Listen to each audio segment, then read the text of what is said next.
আজকে আলোচনা করব disease of the diaphragm and chest wall. এখানে দুইটা টপিকস আছে, একটা হচ্ছে ডায়াফ্রাম আর একটা হচ্ছে চেস্ট ওয়াল। ডায়াফ্রামের মোস্ট কমন ডিজঅর্ডার হচ্ছে দুইটা, একটা হচ্ছে কনজেনিটাল ডিজঅর্ডার আর একটা হচ্ছে acquired disorder. Congenital means the abnormality or defect present form birth. The abnormality or defect present from birth. This is congenital. Or acquired means the disorder which develop after birth. The disorder which develop after birth. তো এখানে দুইটা disorder রয়েছে, একটা হচ্ছে congenital disorder আর একটা হচ্ছে acquired disorder. তো congenital ডিজঅর্ডারটাকে আবার দুইটা হেডলাইনে ভাগ করা হয়েছে, একটা হচ্ছে ডায়াফ্রামেটিক হার্নিয়া আর একটা হচ্ছে ইভেন্ট্রেশন।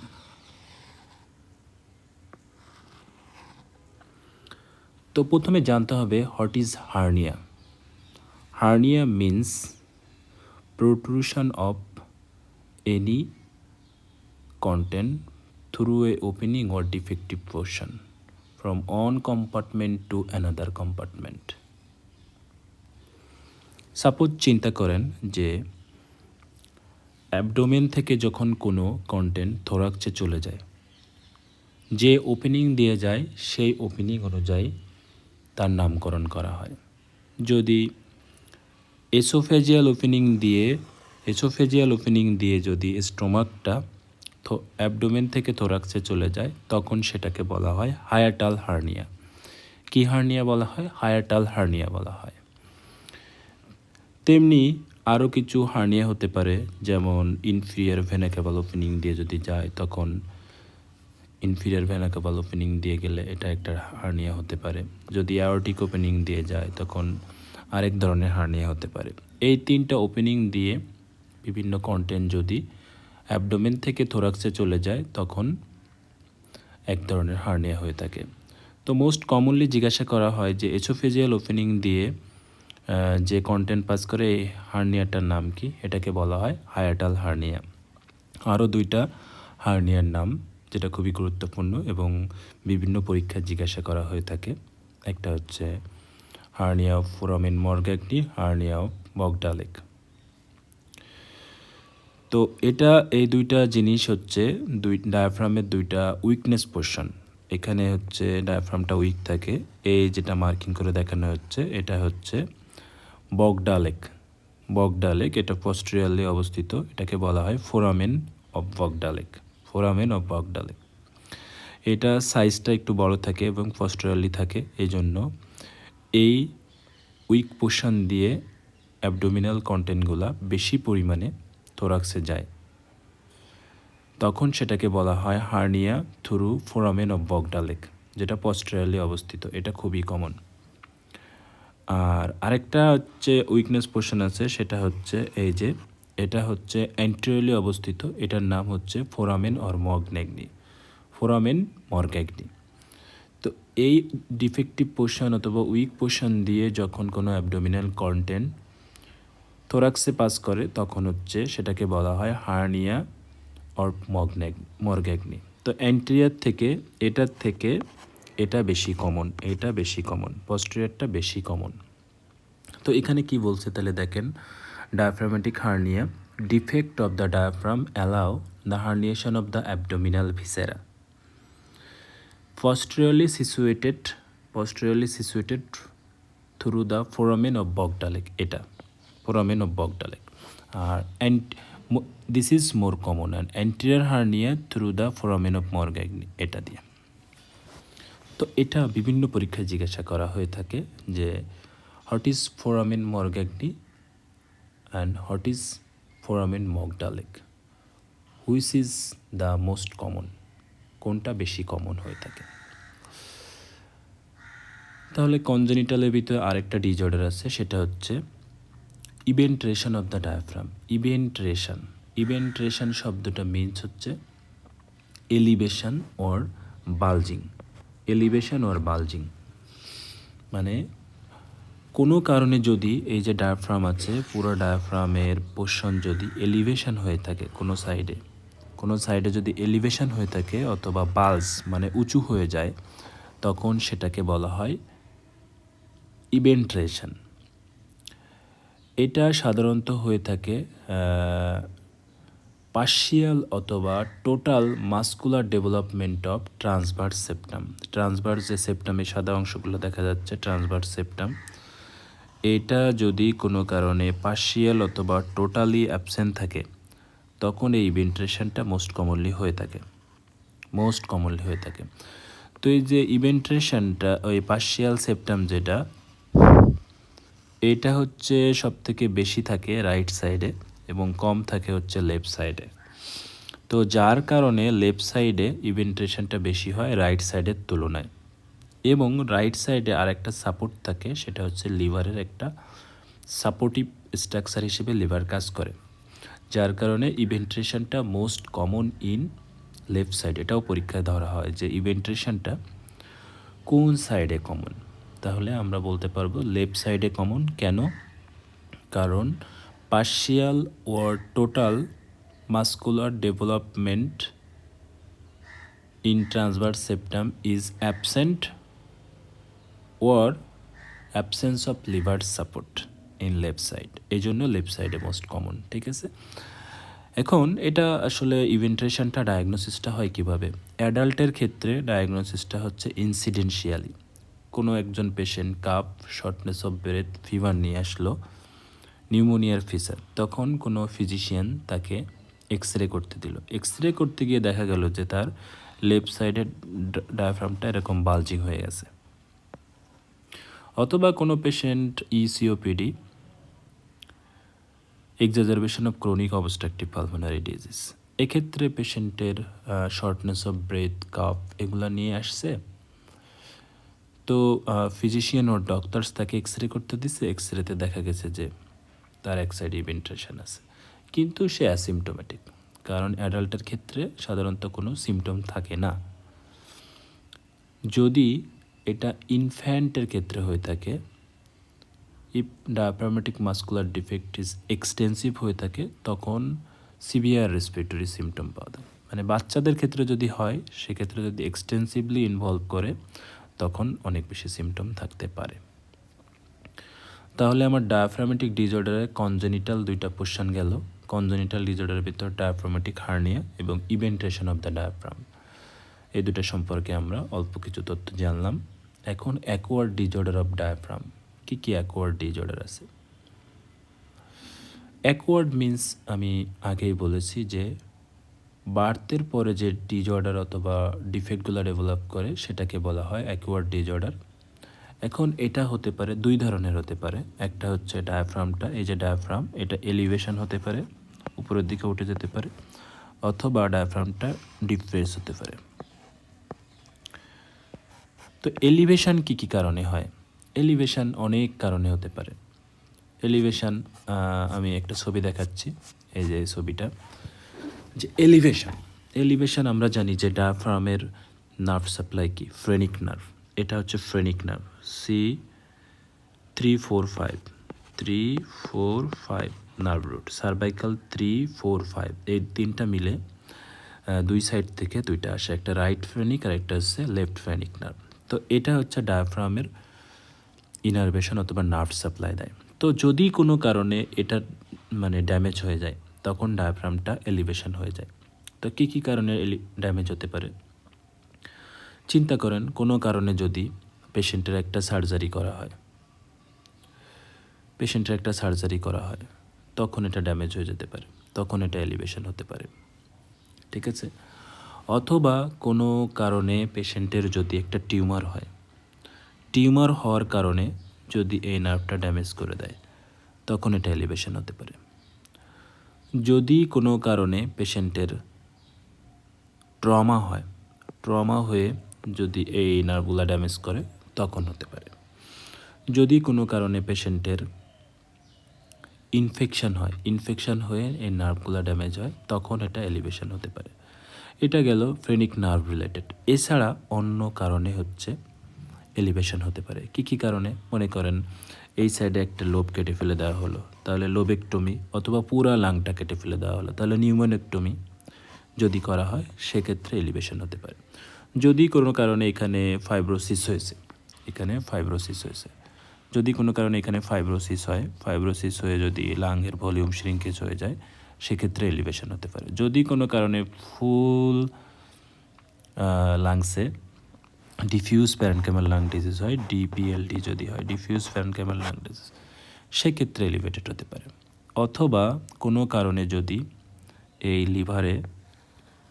লিভারে যদি মনে করেন যে কোনো কারণে টিউমার হচ্ছে, বড় একটা টিউমার, তাহলে একটা উপরের দিকে তুলে দিবে।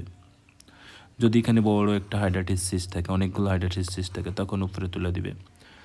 যদি কোনো কারণে এখানে সাব ডায়াফ্রামেটিক অ্যাবসেস ডেভেলপ করে তখন এটা উপরে উঠে যাবে। যদি কোনো কারণে প্লুরাতে ইনফেকশন হয় তাহলে ইনফেকশনের জন্য ডায়াফ্রামের মুভমেন্ট করে যাবে, তখনও এলিভেশন হতে পারে। এগুলো হচ্ছে এলিভেশনের কজ। আর ডিপ্রেশনের জন্য কিছু কজ রয়েছে। মনে করেন যে কোনো কারণে একটা পেশেন্টের লাংসের ভলিউম ইনক্রিজ করছে, তখন হচ্ছে তার ডিপ্রেশন মানে ডায়াফ্রামটা ডিপ্রেস হবে। কী কী কারণে হতে পারে? মনে করেন একটা পেশেন্টের সিওপিডি আছে, ক্রনিক অবস্ট্রাকটিভ পালমোনারি ডিজিজ, তখন হাইপার ইনফ্লেশন হবে, এই যে আস্তে আস্তে নেমে যাবে এরকম। যদি কোনো কারণে পেশেন্টে নিউমোথ্রাক্স ডেভেলপ করে তখন এরকম নেমে যেতে পারে পেশেন্টের। তো দেখি বইয়ে কি বলছে যে এলিভেশন এবং ডিপ্রেশনের কজের ক্ষেত্রে কি বলেছে। যে এলিভেশনের cause most commonly phrenic nerve 1 নম্বরে বলেছে, যেটা C345 রুট ভ্যালু। তারপর ইভেন্ট্রেশন অফ দ্য ডায়াফ্রাম, কোনো কারণে যদি মাসলের একটা পোর্শন এলিভেশন হয়ে যায়, বালজিং হয়ে যায় ডিউ টু এনি কজ। আরেকটা বলেছে যদি লাং ভলিউমটা রিডিউস হয় অথবা ডিক্রিজ করে, কী কারণে? লোবেক্টমি, নিউমোনেক্টমি অথবা প্লুরাল ফাইব্রোসিস, ডিপিএলডি, এগুলোর জন্য হতে পারে। যদি কোনো কারণে প্লুরাইটিক পেইন হয়ে থাকে তখন ডায়াফ্রামটা এলিভেটেড হবে। যদি কোনো কারণে পালমোনারি এম্বোলিজম হয়, পালমোনারি এম্বোলিজম হলে তখন হচ্ছে ওখানে এই যে লাংসের এখানে আপনার ব্লাড সাপ্লাই কমে যায়, ভেন্টিলেশনটা কম হয়, তখন হচ্ছে লাংসের ভলিউমস কমে যায়, ডায়াফ্রামটা এলিভেশন হয়। যদি কোনো কারণে সাবফ্রেনিক অ্যাবসেস মানে ডায়াফ্রামের নিচে যদি কোনো কারণে অ্যাবসেস ফরমেশন হয় due to any cause, that may be causes of elevation of the diaphragm. এছাড়া যদি কোনো কারণে স্টোমাক থেকে গ্যাস ভলিউম বেশি হয়ে যায় স্টোমাকে, তখন ওটা লেফট সাইডে এলিভেশন হবে। যদি কোনো কারণে পারফোরেশনের জন্য রাইট সাইডে ডায়াফ্রামের নিচে গ্যাস বেশি জমা হয় তখন এলিভেশন হবে। এগুলো হচ্ছে এলিভেটেড কজ। এখন আমরা এই যে মানে ডায়াফ্রামেটিক ডিজঅর্ডার পড়লাম, এই ডায়াফ্রামেটিক ডিজঅর্ডার আমরা এক্স রে করে বুঝতে পারি। অনেক সময় হচ্ছে আরেকটা জিনিস দিয়ে আরও ভালো বুঝতে পারি যে মাসকুলার উইকনেস আছে কিনা অথবা ডায়াফ্রামেটিক পালসি আছে কিনা। এটা দেখার জন্য আমাদের একটা স্পাইরোমেট্রি করতে হবে। স্পাইরোমেট্রি নামে একটা পরীক্ষা আছে। স্পাইরোমেট্রি করলে আমরা তার হচ্ছে ফোর্স ভাইটাল ক্যাপাসিটি দেখব, ফোর্স ভাইটাল ক্যাপাসিটিটা হচ্ছে আমরা যদি পেশেন্টকে স্ট্যান্ডিং অথবা সিটিং পজিশনে করি আর যদি লাইং পজিশনে করি, তো লাইং পজিশনে মোর দ্যান 20% রিডাকশান হবে ফোর্স ভাইটাল ক্যাপাসিটি আমাদের মোর দ্যান 20% রিডাকশান হবে। তখন আমরা চিন্তা করব যে এটা ডায়াফ্রামের প্যারালাইসিসের জন্য হতে পারে। আমরা স্পাইরোমেট্রির ক্ষেত্রে কতগুলো প্যারামিটার দেখে থাকি। একটা হচ্ছে ফোর্স ভাইটাল ক্যাপাসিটি, একটা হচ্ছে force expiratory volume in first second, এটা রেশিও দেখে থাকি। এটা দিয়ে আমরা হচ্ছে অবস্ট্রাকটিভ রেস্ট্রিকটিভ লাং ডিজিজকে ডায়াগনোসিস করতে পারি। এছাড়া আমরা থোরাসিক আল্ট্রাসাউন্ড করে ডায়াফ্রামের মুভমেন্টটা দেখতে পারি, যে প্যারাডক্সিক্যাল অ্যাবডোমিনাল মুভমেন্ট আছে কিনা, অথবা ডায়াফ্রামের যে কোনো ফালসি আছে কিনা, অথবা নোডিউল আছে কিনা, এগুলো দেখতে পারি। আর আরও একটা ইনভেস্টিগেশন করে আমরা ডায়াফ্রামেটিক পালসের উইকনেসটা বের করতে পারি, সেটা হচ্ছে computed tomography of the chest, মানে CT scan, chest and neck. এটা করে আমরা অন্য কোনো ডিজিজ আছে কিনা, যার কারণে ফ্রেনিক নার্ভটা পালসি আছে কিনা, এটা আমরা এক্সক্লুড করতে পারি। এত সময় আমরা দেখলাম যে অন সাইডে ডায়াফ্রামের উইকনেসের কজ, যেমন আমরা দেখব যে বাইল্যাটারাল মানে দুই সাইডে ডায়াফ্রামের উইকনেসের কজ কী আছে। একটা আছে যে জিবিএস, যেটা খুবই ইম্পর্টেন্ট একটা টপিকস ইন নিউরোলজি। আর একটা আছে পোলিওমাইলাইটিস মাস্কুলার ডিস্ট্রফি। এই তিনটা কারণে নিউরোলজির এই তিনটা কারণে বাইল্যাটারাল ডায়াফ্রামেটিক উইকনেস হয়ে থাকে। এছাড়া কানেকটিভ টিস্যুর দুইটা কজ আছে যে কারণে বাইল্যাটারাল ডায়াফ্রামেটিক পালসি হতে পারে, একটা হচ্ছে এসএলই আর একটা হচ্ছে পলিমায়োসাইটিস। তাহলে দুইটা কজকে কি, একটা এসএলই আর একটা হচ্ছে পলিমায়োসাইটিস। এই দুইটা কজের কারণে বাইল্যাটারাল ডায়াফ্রামেটিক উইকনেস হতে পারে। তাহলে বাইল্যাটারাল ডায়াফ্রামেটিক উইকনেসের 5টা কজ পাইলাম, নিউরোলজিক্যাল 3টা আর মাস্কুলোস্কেলেটাল অথবা কানেকটিভ টিস্যু ডিজিজ রিলেটেড 2টা। নিউরোলজিক্যাল 3টা কী কী? একটা হচ্ছে জিবিএস, গুইলেন বেরি সিনড্রোম, পোলিওমাইলাইটিস, একটা হচ্ছে মাস্কুলার ডিস্ট্রফি। আর কানেকটিভ টিস্যু ডিজিজ রিলেটেড 2টা কি, একটা হচ্ছে এসএলই সিস্টেমিক লুপাস এরিথ্রোমেটোসাস, একটা হচ্ছে পলিমায়োসাইটিস। এছাড়া ডায়াফ্রামেটিক হার্নিয়া অন্য কারণে হতে পারে, সেটা হচ্ছে ডায়াফ্রামেটিক রাপচার ডিউ টু ট্রমার জন্য হতে পারে। যেমন কোনো কারণে গাড়ি অ্যাক্সিডেন্ট করলো, ক্রাশ ইঞ্জুরি হলো, ডায়াফ্রামেটিক রাপচার হতে পারে, ডায়াফ্রামেটিক রাপচার হতে পারে। এখন আমরা তাহলে ডায়াফ্রামেটিক ডিজঅর্ডার দেখলাম, এখন দেখব হচ্ছে ডিফর্মিটি অফ দ্য চেস্টলের ডিফর্মিটি হচ্ছে, এটা প্রায় পরীক্ষায় ধরা হয় যে 3টা টার্ম ধরা হয়। একটা হচ্ছে কাইফোসিস, একটা হচ্ছে স্কোলিওসিস আর একটা হচ্ছে লর্ডোসিস। Kyphosis, scoliosis, lordosis. একটা ছবির মাধ্যমে আমি বোঝানোর চেষ্টা করব। প্রথমে বলছে যে কাইফোসিস এই যে ছবি দিয়ে দেখানো হচ্ছে কে শেপটা যেরকম এরকমই হয়ে যাবে। এই যে আমাদের যে ভার্টিব্রাল স্পাইন রয়েছে, স্পাইনটা অ্যান্টেরিয়র এবং পস্টেরিয়র দিকে বেন্ডিং হবে, abnormal bending or curvature anterior posteriorly. আর একটা হচ্ছে স্কোলিওসিস, এস শেপের মতো হয়ে যাবে, এস শেপের মতো হয়ে যাবে। এটা হচ্ছে অ্যাবনর্মাল ল্যাটারাল বেন্ডিং, মানে increase lateral bending of the vertebral spine. ঠিক আছে, ভার্টিব্রাল স্পাইন যদি ল্যাটারাল বেন্ডিং হয় তখন সেটাকে বলা হয় স্কোলিওসিস। আর 2টা একসাথে যতক্ষণ থাকে তখন সেটাকে বলা হয় কাইফোস্কোলিওসিস। আর লর্ডোসিস মিন্স লর্ডের মতো হয়ে যাবে, মানে এই যে সামনের দিকে আমাদের যে ভার্টিব্রাল পোর্শন আছে ভার্টিব্রাল স্পাইনের, এটা সামনের দিকে বেঁকে যাবে আর এটা স্ট্রেট হয়ে যাবে। ঠিক আছে, সামনের দিকে বেঁকে যাবে, এটা লর্ডের মতো হলো, মানে তাহলে increase curvature in lumbar spine anteriorly and straight in the thoraco cervical spine. এটা হচ্ছে লর্ডোসিস। তো এই 3টা টার্ম ধরা হয় পরীক্ষায় মাঝে মাঝে, এটা খুব গুরুত্বপূর্ণ। তবু দেখি বইয়ে কী বলছে। Abnormality of alignment of dorsal spine and their consequent effect on thoracic shape বা কজ বাই, মানে কী কী কারণে হতে পারে। একটা বলছে কনজেনিটাল অ্যাবনর্মালিটির জন্য হতে পারে, কারো কনজেনিটালি থাকতে পারে এরকম। আর একটা হচ্ছে ভার্টিব্রাল ডিজিজের জন্য হতে পারে, যেমন ভার্টিব্রাতে যদি টিউবারকুলোসিস হয়, বনি টিবি, অথবা পেশেন্টের যদি অস্টিওপোরোসিস ডেভেলপ করে, অথবা অ্যানকাইলোজিং স্পন্ডাইলাইটিস যদি হয় তখন হতে পারে। এছাড়া ট্রমার জন্য হতে পারে, নিউরোমাস্কুলার ডিজিজ যেমন জিবিএস, বাচ্চা বয়সে যদি কারোর হচ্ছে জিবিএস হয় সেক্ষেত্রে হতে পারে। তো simple kyphosis means increase anterior curvature of the thoracic spine, যে থোরাসিক যে স্পাইন আছে ওটা যদি অ্যান্টেরিয়র কার্ভেচারটা বেড়ে যায় তখন হতে পারে। এছাড়া আর কি হতে পারে, এছাড়া হতে পারে হচ্ছে পেশেন্টের যদি ওই কাইফোস্কুলোসিস বলছে যে অ্যান্টেরিয়র পোস্টেরিয়র ল্যাটারাল কার্ভেচার যদি বেড়ে যায় তখন হতে পারে। এছাড়া এটা হইলে তখন হচ্ছে সিভিয়ার রেস্ট্রিকশন যদি থাকে তখন হচ্ছে সিস্টলের এক্সপানশনটা কমে যাবে এবং ডায়াফ্রামেটিক ফাংশনটাও কমে যাবে, তখন হচ্ছে ভেন্টিলেশন এবং পারফিউশন মিসম্যাচ হবে। এটার জন্য কতগুলো কমপ্লিকেশন ডেভেলপ করে, যেমন টাইপ 2 রেসপিরেটরি ফেলিওর হতে পারে, টাইপ 2 রেসপিরেটরি